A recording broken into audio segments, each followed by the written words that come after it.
Look. Where? 616 in LA doesn't have the quotable lines that Euphoria does. No one's screaming bum like in the Like That song. No one's being called a pipsqueak or told to shut up like in Push-Ups.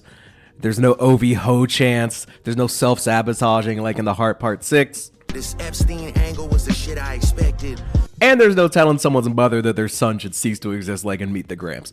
It's not like 616 in LA is bad. It's just not like fun to me. Not like a super fun listen. It's like the Section 80 or Mr. Morale of disses. Just because it's the least interesting to me doesn't necessarily mean it's insignificant, you know? And while preparing for this show, I found that the song is actually really, really slept on. And that's because it's so deep. And I know that can sound cringe, like, you know, I just thought of this. You know how like a Rick and Morty fan is trying to explain to you why the show is like this deep exploration of philosophical theories? Like, dude, it's like such an unbelievable portrayal of existentialism and nihilism. Dude, it's so complex. And you're like, bro, there's a character named Mr. Poopy Butthole. It's not that deep. But that's not the case for 616 in LA. Unlike an episode of Rick and Morty, when people are telling you that there's more than meets the eye, they're actually right. And that's the topic of today's show. Remember to like and subscribe. Derapy. Kendrick is once again dissing Drake with this track before the track even begins. Drake has a series of songs that includes a time and a place, so Kendrick is naturally going to mock that by naming his track after a time and a place. Also, in Drake's Tailor-Made freestyle, he makes it clear that for whatever reason, Kendrick is actually following the instructions of Taylor Swift. The reason why he's not responding in a timely fashion, according to Drake, is because Taylor Swift is rolling out an album, and Kendrick is, for whatever reason, not allowed to interrupt that. But Drake is, because he can do whatever he wants. Ironically, Kendrick chooses to have the person producing the track actually be a main collaborator of Taylor Swift's. This is one of the main reasons why the beat sounds so peculiar. Jack Antonoff is a pop producer, and he actually helped Taylor Swift with her most recent album. And if you actually still think this is a coincidence, it's literally the first time Kendrick has ever worked with this guy. And this is how you are supposed to lean into disses. Drake makes the Tailor-Made freestyle and tries to get at Kendrick for collaborating with Taylor Swift or not dropping because of Taylor Swift. So Kendrick takes a guy that produces Taylor Swift's music and basically has him produce Kendrick Lamar's song. So the very next song is actually low-key tailor-made. It's subtle, it's smart, it's a good response. Drake's idea of leaning into a diss is Kendrick Lamar absolutely ruining his life with the A minor bar, and then Drake trying to flip that to say that Kendrick needs to be sharp and he didn't leave D flat. D is major. Kendrick's idea of flipping something against Drake is taking a series of Drake songs that he makes and then adding his own to the collection with 616 in LA. Drake's idea is to add one of his songs to Kendrick's collection with The Heart Part 6, and it actually ending up being the worst diss track in the history of my life. Anyways, let's just start this song. Yeah. There's survival.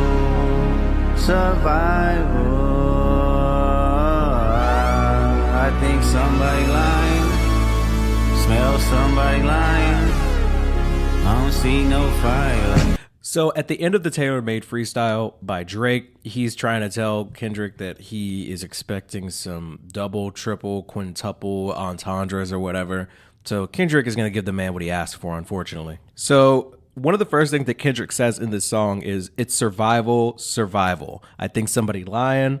I smell somebody lying. I don't see no fire. Now, unfortunately, as a Drake fan, I actually recognize him bringing up Survival without even having to look it up. Survival is the first track off of Drake's album Scorpion. I was about to, man, I thought about it. It's unsettling to talk about it. I really think that this being the first track off of Drake's album, right after Pusha T annihilated him in their beef, I really think that Drake was trying to allude to the fact that he was about to do something really regrettable. He was about to do something that could really, really hurt Pusha T or somebody around him, but he chose not to because he's such a good, merciful human. Now, my theory is this is just Drake being like, why I oughta? But he didn't actually have anything else, and that was just him pretending to actually have something. And I think Kendrick is specifically alluding to this bit of survival. Like, I don't think that's that crazy of a reach, because right after he says it's survival, I think somebody lying, smell somebody lying, I don't see no fire. I think it's safe to say that him saying I don't see no fire is alluding to, the liar, liar, pants on fire, whatever. This is a lot, and the song hasn't even really started yet.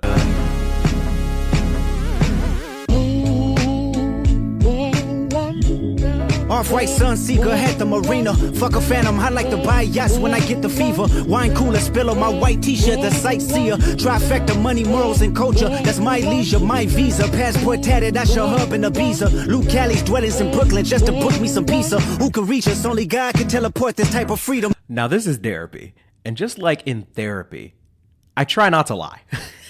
There's no point in having a podcast like this with a name like this and me sitting here and trying to tell you that I knew what this stuff meant before looking it up. Off-white Sunseeker at the marina, fuck a phantom, I like to buy yachts when I get the fever. Okay. So this is what I have found, right? Off-white is obviously a term for shades that are slightly different from pure white.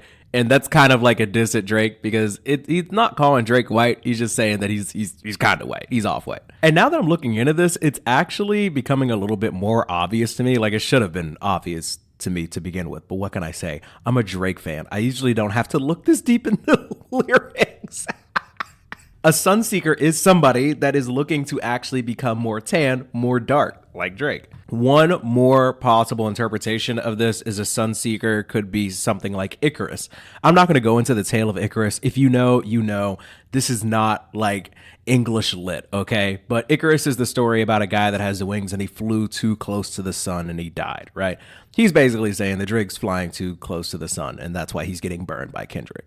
I don't think that's a reach, actually. That makes a lot of sense. Most people, when they talk about the three things that people desire, they talk about money, power, and respect. And Kendrick actually proposes three new things, like money, morals, and culture, the things that he wants to focus on when it comes to this dispute with Drake. I actually think that it makes sense that as you mature more, your values may change. And if you are a family man, you might value things like morals and culture as opposed to Drake, who is still more looking for like power and respect. Kendrick already has those things, so he's on to better things that would be more suitable for somebody of his age and stature and family status. Now, I think my Visa passport tatted, I show up in Ibiza is just him responding to Drake saying that he's big in Japan. Like, I think Kendrick is kind of an international superstar as well. I'm pretty sure he could sell out stadiums in different countries. Drake also says in another one of his stupid end of song monologues in Tailor-Made freestyle, he says, "Dot, I know you're in that New York apartment. You struggling right now. I know you're in the notepad doing lyrical gymnastics, my boy." He 1000% was doing lyrical gymnastics in the notepad, and you would learn that in due time. Kendrick actually responds to this directly by simply saying, "Yeah, I was just in Brooklyn trying to get some pizza, dude." Also, Kendrick says, "Who could reach us? Only God could teleport this type of freedom." And I don't know why, but my mind just goes to the scene from Better Call Saul where Saul Goodman is screaming at Howard Hamlin about how he travels in worlds that he can't imagine. You know what? Better Call Saul is a great show, and you are going to listen to this clip, all right? This is how Kendrick's talking to Drake right now. "You can't conceive of what I'm capable of. I'm so far beyond you. I'm like a god in human clothing. Lightning bolts shoot from my fingertips." This next part of the song is unintentionally the funniest to me. God, my confession is yours, but who am I if I don't go to war? Okay, hold on. Just give me 1 second. There is no reason for this. God, who am I if I don't go to war? You're wasting these people's time. There's opportunity when living with loss. I discover myself would not fall short. Raise my hands to a falling sky. I fantasize me jumping planets, immortalized. I correspond. 3 angels watching me all the time. Put my children to sleep with a prayer, then close my eyes. Definition of peace. Tell me who gon' stop me. I come from love, and still cover my heart, then open me up. Remember when picked up a pen, lyrics that I can trust. Timid soul, staring in the mirror, asking where I was from often. All right, so what I gathered from this passage is that Kendrick is like initially conflicted about going, quote unquote, to war with Drake, because historically speaking, like sometimes hip hop feuds turn to like a really bad and violent place. And I don't think anybody's really trying to do all that. From what I hear from Kendrick, he seems like a generally spiritual man. And as somebody that believes in the big guy upstairs, I can respect that. It seems like something he takes more seriously than Drake, but who am I? I don't really know these people. It's just my observation. In the song Father Time on Mr. Morale and the Big Steppers, Kendrick openly says, when Kanye got back with Drake, I was slightly confused. Guess I'm not mature as I think, got some healing to do.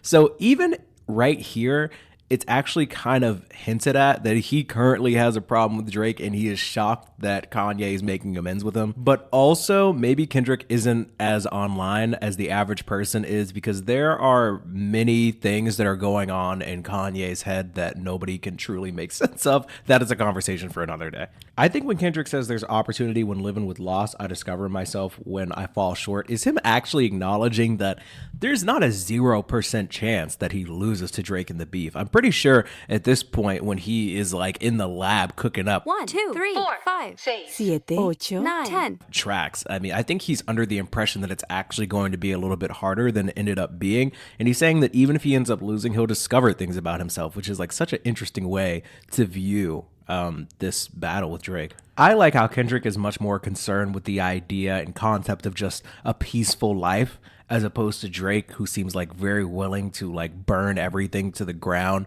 without really a second thought. Kendrick seems like very introspective about the idea that engaging in this battle with Drake could like disturb his peace. I mean, it ultimately did not stop him from obliterating Drake in the end, but I don't think Kendrick could have known how, I don't want to say easy it would have turned out, but like the lack of resistance that Drake showed, because I know that we're kind of skipping ahead here and we're talking about things that happen in the future with benefit of hindsight, but I think Kendrick really had a lot more that he could have dropped. And I hate to keep bringing this up, but like I'm actually still upset about it. The Heart Part 6 was so bad that Kendrick was just like, I think we're good. I think we're actually done. I know this type of power has gone cost, but I live in circadian rhythms of a shooting star. The mannerisms of Raphael, I can heal and give you art, but the industry's cooked as I pick the carcass apart. Yeah, somebody's lying, I can see the vibes on act. Even he looking compromised, let's peel the layers back. Ain't no brownie points will be in your chest, harassing ant. Fucking with good people, make good people go to back. I have a Bachelor of Science in multimedia journalism, and half the shit that Kendrick is talking about, I am like, dog, where did you hear this stuff? Who taught you these things? Why do you know so much? What are these references? But he's talking about the mannerisms of Raphael, circadian rhythms, like... You what? Now, Kendrick's talking about how the industry's cooked and he can pick the carcass apart. Drake is talking about what Kendrick can and can't do because the industry. Kendrick actually said in Euphoria, whoever's fucking with him, fuck them and fuck the industry too. I don't think he's really concerned with all that. All the stuff that's been going down with the entertainment industry between the Cat Williams podcast, the Drake Bell Nickelodeon documentary drop, hell, what happened with Cody Ko and Dr. Disrespect in the past month, everything entertainment-wise is getting absolutely annihilated. I don't think Kendrick's worried about protecting anybody anymore. Everybody's cooked. It's up. DJ Academics has been folding like a lawn chair on the 4th of July. Like, that brother is done. That man went from screaming what top 5 you smoking on Kendrick to turning on Drake like everybody else. And I love some of Drake's music, but you would never catch me on camera like, what top 5 you smoking on, Kendrick? Because my top 5 is Drake. Can you shut the fuck up? Kendrick also says that Drake is harassing Ant, who works with Kendrick Lamar, and Drake apparently uploaded 2 photos of Ant to his Instagram story, one with OVO bags in his hand and the other like just a close-up selfie of him, which is just such a weird thing to do. Could you imagine Kendrick posting like just a really, really up-close selfie of like, I don't know, OVO 40 or something? Like, it's just a weird move, but that's just kind of where Drake is at. Conspiracies about Cash Dog, that's not even the leak. Find the Jews like Cash Dog, I just need you to think. Are you finally ready to play? Have you ever, let's see, have you ever thought that OVO is working for me? Fake bully, I hate bullies, you must be a terrible person. Everyone inside your team is whispering that you deserve it. Can't Tussie slide up out of this one, it's just go resurface. Every dog gotta have his day, now living your purpose. It was fun until you start to put money in the streets, then lost money cause they came back with no receipts. I'm sorry that I live a boring life, I love peace, but war ready if the world is ready to see you bleed. Now, if I'm Drake, this is the most concerning part of this song by far. Fucking with good people, make good people go to bat is basically Kendrick saying like, I really wasn't gonna make this as deep as it had to be, but then you decided to get people involved that really have nothing to do with this. As far as the cash and the cash doll stuff, so I'm gonna have to look into this because Genius says it like very bluntly as if it's common knowledge, and I don't follow these people that closely. I have like a life and a wife and a job, so we're gonna look into this for just a second. Follow me down the rabbit hole. Genie says that Kendrick name drops Cash Doll, referencing a burglary where the rapper had $500,000 worth of jewelry stolen. Can I just say this, since we're all here? There's no good reason to have $500,000 worth of jewelry. What are you doing? Be an adult. Put that $500K on a parlay or something. What? This is a joke. Do not be like Drake. Gamble responsibly. But this annotation also says that she and her ex broke up because of Drake, which gives Jewel a double meaning. Cash Doll is a jewel of a person who Drake tried to find/date, which is cool. But like, I just want to know how Drake broke up this relationship because, first of all, what a Drake thing to do, but also I want to see where the proof of this is. All right, so I just got done watching this video of Cash Doll talking about how her and Drake were simply just in a picture together, and her boyfriend got like upset about it and then broke up with her for it, which is Bitch made. just pathetic, dude. This doesn't really have anything to do with Drake or Kendrick. I just kind of wanted to see like what the reference was, and honestly, what a waste of time. The things I do for you people. Now here's something that actually matters. Have you ever thought that OVO is working for me? No. That is concerning. With a song like Euphoria already out at this point, like it's pretty clear that Kendrick is taking things very seriously and he is like ready for war. But with the additional knowledge that Kendrick might have somebody in Drake's camp that's giving him information, like that is scary. And in the future, it would prove that this is likely. This isn't just because Kendrick Lamar knew to drop Meet the Grams within an hour of Drake dropping Family Matters, but also the fact that he is apparently only mentioning this quote-unquote fake daughter because Drake leaked him the information means that he did, at least at some point, believe that he had somebody in Drake's crew that was giving him information. Now, one could argue that things about Party Next Door doing drugs or Chubbs getting Drake's hand-me-downs or people in his circle not liking him could be public knowledge. I have a hard time believing that because as a Drake fan, you know, a fan of the music, let me just clarify again, I don't know all these intimate details about Drake's inner circle. I like to believe that like most adults don't because I just don't think anybody should really care that much about people's personal lives, like celebrities, I mean. Anyways, fake bully, I hate bullies, you must be a terrible person. I don't know about you guys, but when I listen to the cringe monologues of Drake at the end of Tailor-Made Freestyle and The Heart Part 6, it comes off as somebody that is trying to be intimidating and condescending. It falls flat because it's Aubrey Drake Graham, but he's definitely trying to be mean and rude and cruel and look down upon Kendrick, not just like physically, you know what I mean. When Kendrick says that people in his team are telling him that Drake deserves what's happening to him right now, that doesn't really strike me as something that I would just assume is untrue. The Weeknd and Future and Metro Boomin and Rick Ross and Kanye were people I thought were cool with Drake. Future and Rick Ross, especially for like a considerable amount of time. It wouldn't be surprising if they had info on Drake or knew people within Drake's circle that didn't approve of everything Drake does and were open to telling Kanye about it. The Weeknd even said, in falsetto, by the way, hold on. I got something for y'all. Please don't do this. I am begging you. We cannot keep this in. They got leaks in their operation. It's just as easy to unsubscribe as it is to subscribe. It was fun until you started to put money in the streets, then lost money because they came back with no receipts. That I 1000% think is true. I do not think Drake was just sitting on a bunch of Kendrick Lamar dirt that he couldn't wait to put into 3, 4, 5, 6, 7-minute songs. I just don't think that's the case. Pusha T said the exact same thing happened when he was in a beef with Drake. He knew people that had been offered money to give information on it, which is hilarious, by the way. Like, it really shouldn't be that hard to find out all the bad things that Pusha T has done. He raps about most of it. I usually don't listen to Pusha T. Okay, that's not true. I never listen to Pusha T unless he's actively dropping an album. His raps are pretty good. It's fine. He kind of reminds me of Kid Cudi, not because like they are similar artists at all. That's not what I'm saying. But Kid Cudi is the type of artist where like I know that the music is good. It's just not my kind of music, so I don't listen to it, but I'm not going to act like it's not good. Pusha T makes good music. I'm just not trying to hear it.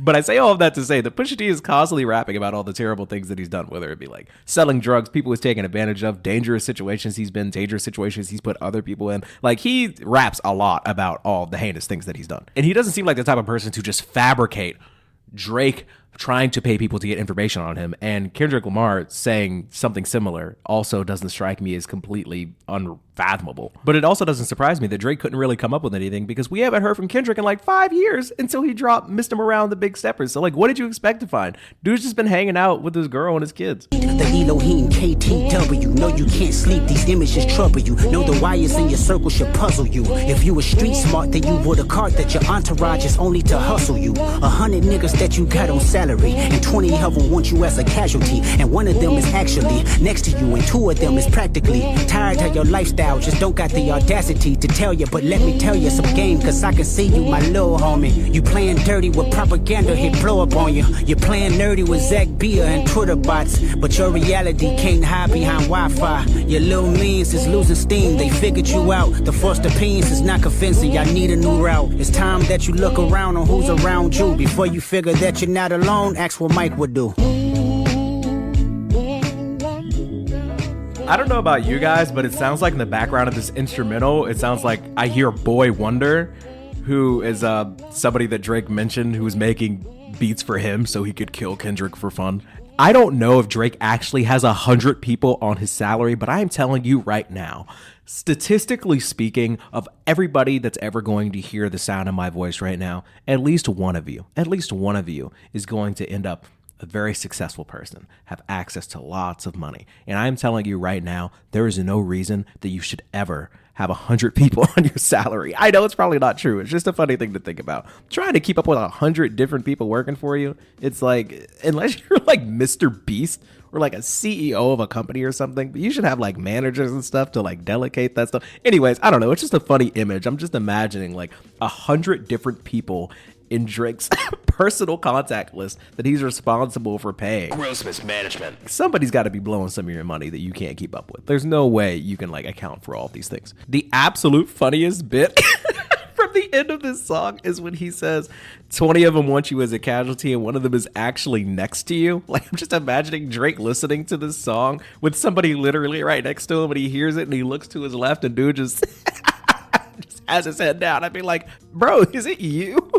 RDC, I'm pretty sure, did a skit like that. You guys should watch their recap of the beef. It's really funny. Kendrick bringing up Twitter bots might seem random. When I first heard it, I thought it was random too. And then I remembered, during the Drake and Pusha T beef, I remember Pusha T's name was trending because a bunch of like literal bots kept posting like absolutely ridiculous things that he definitely didn't do, but it was just to keep his name trending when Drake dropped. Here's some examples of that. These are some screenshots from the Genius website that shows some examples. Pusha T steals Honda Civic airbags, hashtag BB25, hashtag scared of the six.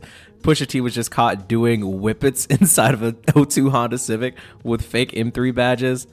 Pusha T found in a room with 2 3-year-olds with like a mind-blowing emoji, and like all of these are from completely fake accounts. They don't have like any AVI, no avatars, no nothing. So I wouldn't be surprised if Drake would do something similar when he's going against Kendrick. I also like how he says you're playing nerdy, which is just a funny way of calling somebody a dork. Your reality can't hide behind your Wi-Fi. Your little memes is losing steam. I'm not gonna lie. Early on in the Drake beef, obviously I'm pulling for Drake. And every time he posts a meme on Instagram or like a funny little Buried Alive's parody or some random pictures that are just supposed to allude to like Kendrick Lamar being lame, all I could think was, lock in, Aubrey, lock in. You were supposed to respond with raps and a rap beef. All this messing around, the memes, the IG captions, the laughing emojis, telling people to help you find the fake daughter, like it's not doing anything for anybody. It's not doing anything to Kendrick. It's not doing anything for you. It's not helping you, your fans at the time who are rooting for you desperately. It does not inspire confidence. It didn't then, and it never did actually. I put this off because it wasn't on streaming platforms, but I also just frankly didn't understand a lot of the references. But now that I've talked about it in depth, there's clearly a lot here that just showed how tapped in Kendrick was, how seriously he took this challenge. And that was one of Drake's greatest downfalls, in my opinion. As soon as I heard Euphoria, I knew that this was going to be a defining moment in both of these artists' careers. I begged that Drake would just simply take it seriously. Don't get distracted. Don't spend half of your songs dissing other people or bringing up things that nobody knows or cares about, but instead, Drake was screwing around. He's asking Kendrick for quintuple entendres. He's putting money out into the streets asking for help, trying to crowdsource diss material. Kendrick just had to go online and look at what needed to be made more public. Drake decided to say Whitney's name in push-ups, and it was pretty much raps after that. He honestly should have known better. This already happened with the Pusha T beef, but you know. When will he learn? Kendrick said your reality can't hide behind Wi-Fi, and he's right. Because now, everywhere Drake goes, I know that he's hearing. If you've made it this far, that means you probably liked this, so, you know, like it. But more importantly, leave a comment. Tell me what I missed. Rate my falsetto on a scale of 1 to 10. Tell me what made you laugh. And also the jokes that my editor should be punished for leaving in. I'd like to remind you all that despite gaining thousands of subscribers and hundreds of thousands of views, as my wife keeps telling me, I actually am not making any money off of this. I'm just doing it for the love of the game. And regardless of how many subs or views there are, I'm going to continue to do this. I am extremely grateful for the fact that people are actually listening to a YouTube video that has like no visuals. That still blows my mind. That's why so much time is put into the editing of the show. But I also love podcasts because you can enjoy this while you're driving. You can do it while you're cooking, while you're cleaning, while you're going for a walk, while you're working out. It doesn't require your full attention. And I appreciate that. So thank you, truly. And if you've made it this far, love you, mean it.